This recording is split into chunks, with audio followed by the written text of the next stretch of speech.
तो वो भैंस के कान में, यानी भैंस के कान में वो ये कह दिया करते थे कि दूध मत देना। तमाम लोग दूध दूने के लिए बैठते, लेकिन उसके बावजूद भी भैंस जो है वो दूध देने का नाम नहीं लेती थी।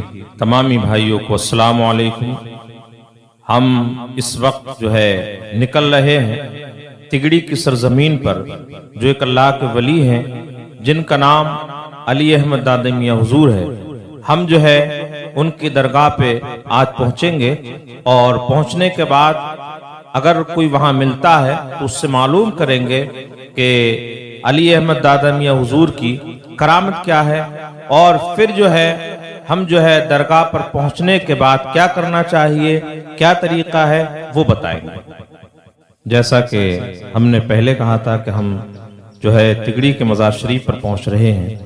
अली अहमद दादा मियां हुजूर के मज़ार शरीफ पर इस वक्त आए हुए हैं, और वलियों की क्या शान होती है और रब कदीर उनको कितनी ताकत अता फरमाता है।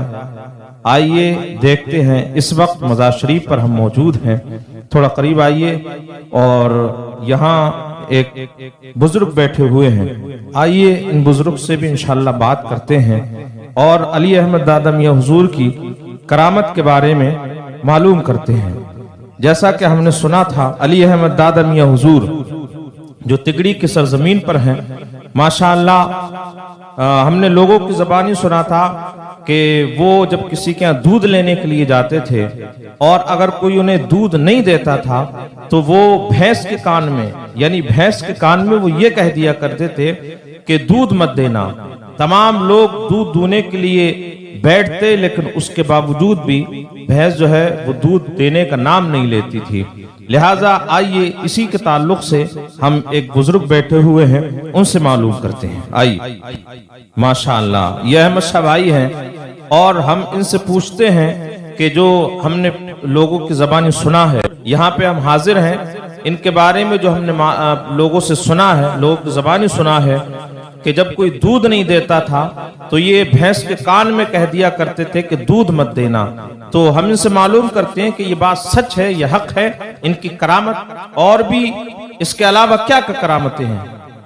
हाँ, अली अहमद दादा हुजूर और बड़े अच्छे परहेजगार और सही थे, और बाकी भैंसियों का यानी दूध किसी से मांगा नहीं दिया, मने करा तो। अच्छा, मैंने सुना है कि कान में कहा करते थे आपके दूध मत देना, तो भैंस दूध नहीं दिया। भैंस के कान में कह दिया, दूध नहीं दिया भैंस ने। माशाअल्लाह। तो ये आप देख रहे हैं कि हमारे बुजुर्ग यहाँ पे खड़े हुए हैं माशाअल्लाह, तो आपने इनकी जबान से सुन ही लिया कि जो अल्लाह के वली होते हैं, अगर जमाने वाले, मैं अगर आज किसी भैंस से ये कहूं कि दूध मत देना, अगर ये किसी भैंस की कान में जाकर कहें कि दूध मत देना, लेकिन भैंस फिर भी अपने वक्त पर दूध देगी। लेकिन ये अल्लाह के वलियों की शान होती है कि अगर वो भैंस से कह दे दूध मत देना तो भैंस दूध नहीं देती है। ये अल्लाह के वलियों की शान, माशाअल्लाह। एक और ये हमारे बुजुर्ग हैं, इनसे भी पूछते हैं, इनके ताल्लुक से दादा मियां हुजूर के बारे में इनसे भी मालूम करते हैं। लिहाजा आप जो है लास्ट तक, आखिर तक वीडियो पर बने रहें, तो आपको अच्छी अच्छी मालूमात आपको जो है मिलेगी, और हम तमाम जो दीन की बातें हैं, इस्लाही बातें हैं, इंशाअल्लाह हम बता रहे हैं, और इन बातों से आपको फायदा होने वाला है। आइए इनसे बात करते हैं। अस्सलाम वालेकुम। नाम बताइए। इस्लाम नबी। माशाअल्लाह, ये हमारे इस्लाम भाई हैं, और इनसे मालूम करते हैं कि इनके परहेजगारी और मुत्तकी, ये जो अल्लाह के वली होते हैं मुत्तकी परहेजगार हुआ करते हैं, तो इनसे भी कुछ मालूम करते हैं अली अहमद दादा मियां हुजूर के बारे में। बताइए। माशाअल्लाह, सुभान अल्लाह। क्या कहूं? हाँ, कुछ बताइए अली अहमद दादा मियां हुजूर के बारे में। अली दादा में ये करामत है कि दूध नहीं रही थी भैंसिया, और जिसके हाथ रख दिया वो दूध देने लगे। माशाअल्लाह। इन्होंने, हमारे भाई ने, इस्लाम भाई ने कहा कि अगर भैंस दूध नहीं देती थी उसके बावजूद भी अगर हाथ भैंस के ऊपर रख दिया और भैंस से कहा कि दूध देने लग, तो भैंस दूध देना शुरू कर देती थी। सुभान अल्लाह। तो अल्लाह के वलियों की शान है कि अगर उनसे ऐसी बातें जाहिर हो जाती हैं, उनके जरिए ऐसी बातें जो हैं हो जाती हैं कि जो ख्वाब और ख्याल में भी हमारे जहन में नहीं आती हैं। जब लोग अल्लाह के वली के दरबार में आते हैं तो हमने ये देखा है कि लोग सजदा करते हैं, लेकिन चूंकि सजदा तो रब्बे कदीर के लिए हुआ करता है, तो ये किसी गैर को सजदा करना चूंकि हराम है, इसलिए कि हम जब जो है अल्लाह के वली के दरबार में जाएं और उन पर जो फूल है या चादर है, चादर को चूम सकते हैं और रब्बे कदीर से उनके वसीले से दुआ मांग सकते हैं। बस यही दुआ मांगे कि मौला ताला, हम तेरे मकबूल बंदे की बारगाह में आए हैं, तेरे मकबूल वली की दरगाह पे आए हैं, उनके दरबार में आए हैं। ऐ रब्बे कदीर, तू इन नेक के साथ में, इन अच्छों के साथ में, यानी इन अच्छों के वसीले से हमारी दुआ को कबूल फरमा।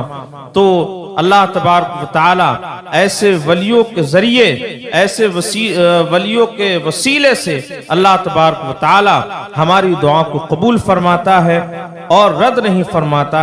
इसलिए कि ये जो अल्लाह के वली होते हैं ये मुत्तकी परहेजगार हुआ करते हैं, और जो भी वली होता है वो आलिम हुआ करता है। कोई अगर ये कहे कि फला वली है वो आलिम नहीं है, तो मैं उनको हरगिज़ मानने को तैयार नहीं हूं, बल्कि मेरा ईमान भी है, अकीदा भी यही है कि जो भी अल्लाह का वली होता है वो आलिम जरूर होता है, वो आलिम होता है और उसको दीन की समझ होती है, और जो है वो शरीयत मुताहरा का, यानी मुस्तफ़ा की शरीयत का पाबंद होता है। तो अल्लाह ने अपने वलियों की ताकत अता फरमाई है कि अगर वो किसी के हक में दुआ फरमाएं तो फौरन दुआ कबूल हो जाती है, अगर किसी के हक में बद्दुआ कर दें तो बद्दुआ भी फौरन कबूल हो जाती है। लिहाजा आपसे गुजारिश है कि अगर आपको वीडियो अच्छी लगे तो आप जो है इसको जरूर बताएं, कमेंट बॉक्स में जरूर लिखें और हमें बताएं कि आपको वीडियो कैसी लगी है। इसको ज्यादा देखें ताकि आपको नॉलेज हो, आपको ये मालूम हो, आपको ये पता चले कि अल्लाह के वली के दरबार में जाएं तो सजदा ना करें, बल्कि इनके वसीले से हम दुआ मांगें, और जो इनके वसीले से दुआ मांगी जाएगी तो इंशाअल्लाह कबूल होगी।